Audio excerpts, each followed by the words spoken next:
Okay. JoJo's Bizarre Adventures. Holy shoot. I have zero clue how I'm gonna do this. What's up, everybody? My name is Game Over, and welcome back to another top 5 favorite anime characters video where I'm doing JoJo's Bizarre Adventures. My god, JoJo's Bizarre Adventures was one hell of an adventure. It's one hell of an anime. I want to start off by saying you need to go and watch JoJo's Bizarre Adventures because it's really good. Not specifically because you're meant to take it seriously, but because you're not supposed to take anything that's happening seriously. Everything that happens in JoJo is just a meme at this point. Keep in mind that while I'm talking about JoJo, I'm talking about season 1 and 2 of JoJo, so only up to after they defeat Dio. That's basically all I've seen. And I feel as though that's what I should mostly touch base on, considering that that's probably the one that most people know of already. The basic plot, mostly the plot of JoJo's Bizarre Adventures is centered around finding and killing Dio. So before we get into the actual top 5 favorite anime characters, I'm switching things up because I need to tell you, JoJo's Bizarre Adventures doesn't have a plot. You don't follow a plot. There's no plot. The only plot in JoJo's Bizarre Adventures is Dio. That's the only plot. That's it. The only plot in JoJo's Bizarre Adventures is Dio. Trying to figure out, they literally travel across the desert and find Dio, and the whole entire plot is what's Dio's stance and how can we kill him. That's all. That's the whole plot. So I'm going to do my top 5 favorite anime characters now, and then I'm going to talk about what I think about the plot and what basically happened. And I'll try to sum it up as good as I possibly can. So, for my top 5 favorite anime characters, coming in at number 5, it has to be Iggy. Iggy, the little dog.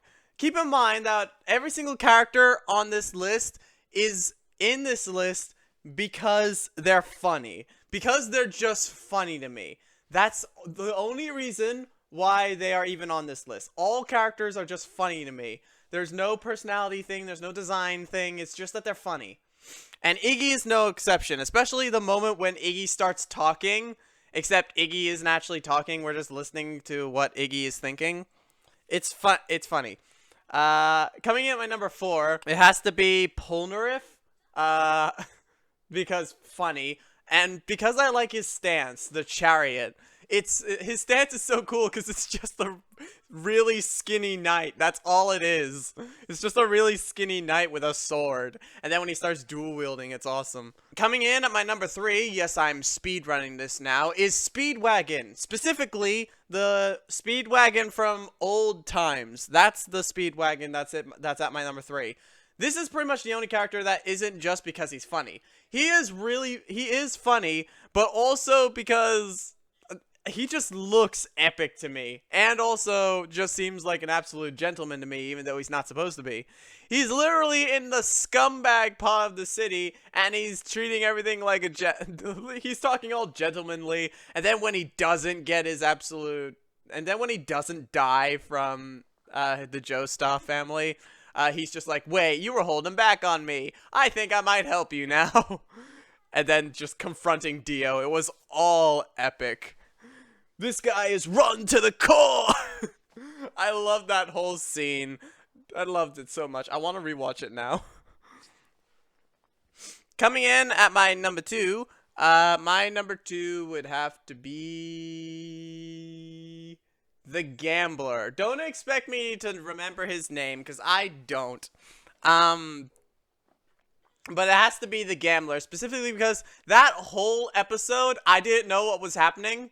I was so confused by everything that was happening. By the time that it got to Jotaro,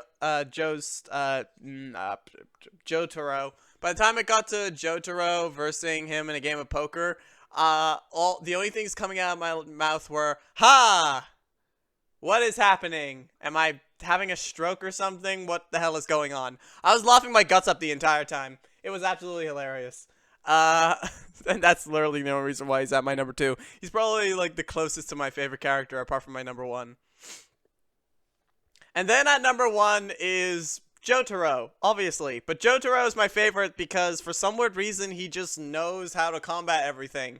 And the answer that he comes up with is just the most outlandish, weird, and BS things happening. And every single scene that he's in, it's ridiculous and stupid and funny at the same time.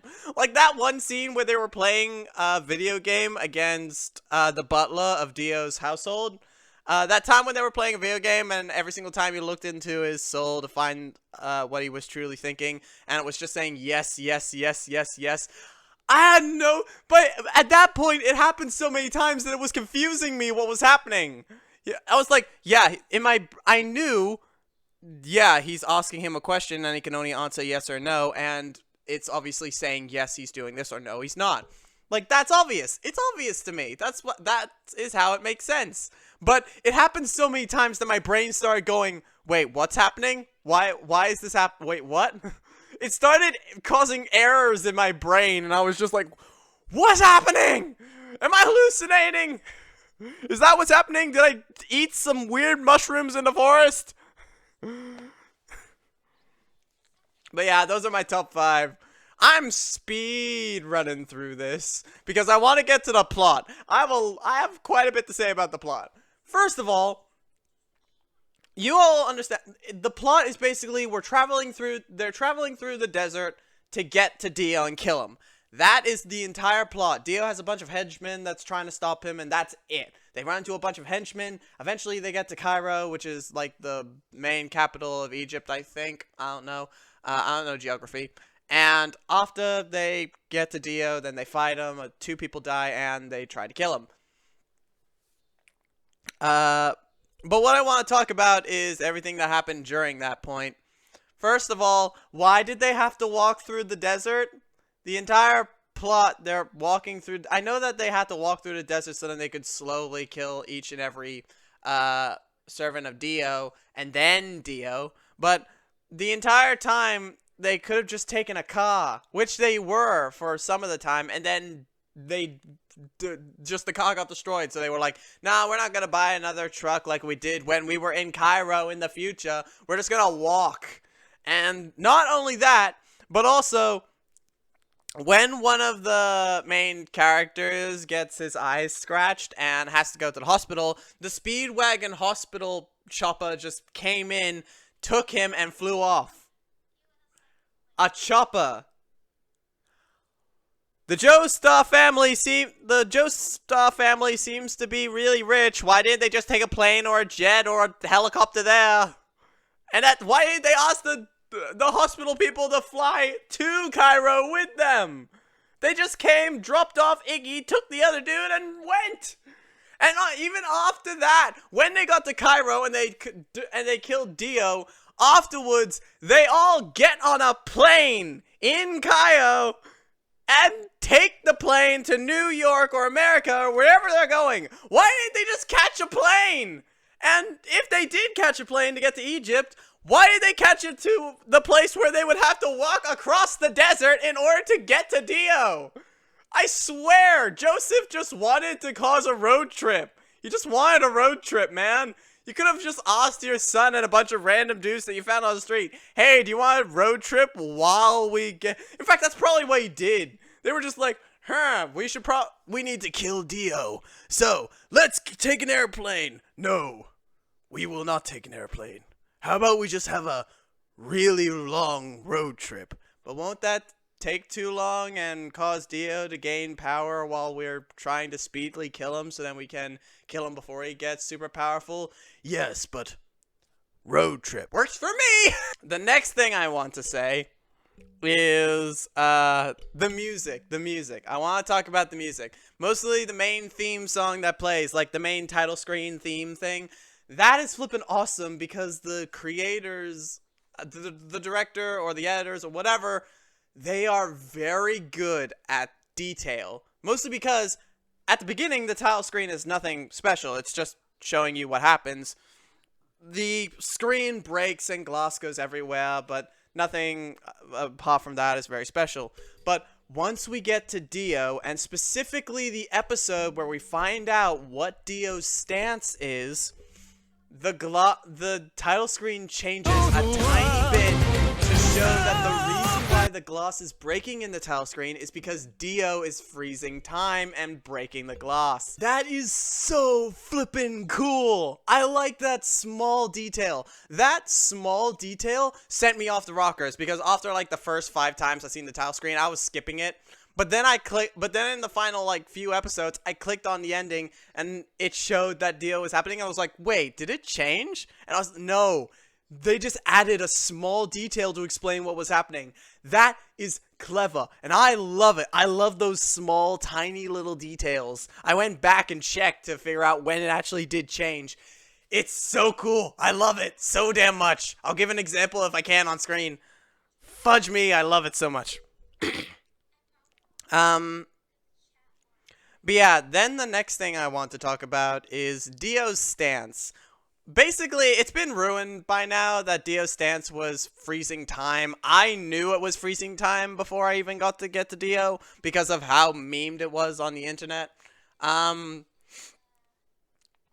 scene where Polnareff is trying to climb the stairs to get to Dio, and Dio is making him go down one stair every single time he takes a step. Is he just freezing time, picks up Polnareff, moves 2 steps down, puts him down, and then flippin' yeets himself back to the top of the stairs, remembers to put himself in that exact same position, and it's just like, oh, you took a step down! Fool! Is that what's happening? I was confused during that point, because I was like, wait, how is he doing this? Is he really bending reality, or is it freezing time here? How does this work? Because that's very specific. But yeah, basically to sum up JoJo's Bizarre Adventures story in a nutshell, basically just, because Dio, fudge me. Let's begin from the very beginning, not the story's beginning, but from the very beginning. So, in Middle Ages time, the Joestar family adopted a child along with Joseph. One of that child was Dio. They grew up, Joseph and Dio grew up together, and both studied mystical arts or something. But Dio really hated his father and also wanted to kill everybody in the Joestar family so that he could get their fortune. Joseph realized that Dio was doing the bad, went to go and get evidence to chuck him in jail, and during that time, Dio put on a mask that turned him into a vampire, a Japanese vampire, Hopper.